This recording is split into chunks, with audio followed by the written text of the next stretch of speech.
Sir एक client है जो कि हस्बैंड है, वो इस डिलेमा में है कि वो restitution of conjugal rights file करे या फिर डिवोर्स फाइल करे। इस पॉइंट पे वो कैसे पहुंचे, वो आप थोड़ा एक क्लैरिटी। देखिए, ठीक बात है। कई बार हमारे पास क्लाइंट्स आते हैं, वो इस डिलेमा में रहते हैं कि वो रेस्टिट्यूशन ऑफ कंजुगल राइट यानी साथ रहने की पिटीशन फाइल करें या फिर जो है डाइवोर्स की पिटीशन फाइल करें। मैं बता देता हूँ, section 9 restitution of conjugal right होता है कि मेरा वैवाहिक जीवन पुनः संपन्न करें, यानी कि दोनों पार्टीज अगर अलग अलग रह रही हैं तो किसी एक पार्टी को डायरेक्ट करें कि अपना मैट्रिमोनियल हाउस ज्वाइन करे और पीसफुली जो है हैप्पीली रहे। उसके उसके कॉन्ट्ररी जो है डाइवोर्स पिटीशन, तो सभी को पता है कि सेपरेशन के लिए होता है। तो इस ये डिलीमा को जो है किस कौन कौन से फैक्टर को कंसीडर करके ख़त्म करी जा सकती है। सबसे पहले तो देखिए कि अगर दूसरी पार्टी ने कई बहुत ग्रेव एलिगेशंस तो नहीं लगा दिए हैं आपके ऊपर, 498A का या और कोई केसेस तो नहीं फाइल कर दिए हैं।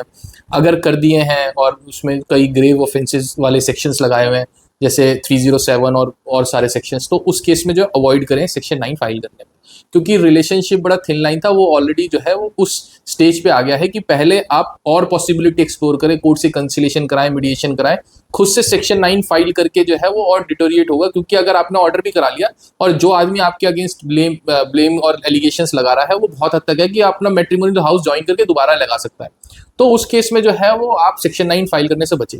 और डिवोर्स वहां फाइल करें जब आप बिल्कुल फर्म है, आप बिल्कुल साउंड डिसीजन आपका कि आगे लाइफ जो है चलाना विद द सेम पार्टनर ये बड़ा डिफिकल्ट है और मेरे पास जो है कोई ऑप्शन नहीं है अलग होने के, तो ही जो है डाइवोर्स की पिटीशन फाइल करें।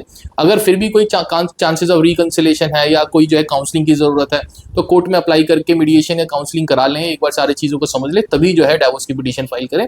यानी सिंपल शब्दों में समझें, अगर रिलेशनशिप ठीक है, उसको बचाया जा सकता है, एक एफर्ट्स करे जा सकते हैं, तो सेक्शन 9 फाइल कर। अगर बहुत एलिगेशन, काउंटर एलिगेशन और सारी चीज़ हो गई हैं तो कोर्ट के थ्रू मीडिएशन या कंसिलेशन या डाइवोर्स पिटीशन फाइल करके जो है उसमें देखें कि मीडिएशन हो सकती है कंसिलेशन से, सेक्शन 9 को अवॉइड करो, उससे कोई फ्रूटफुल आउटकम आ नहीं पाएगा।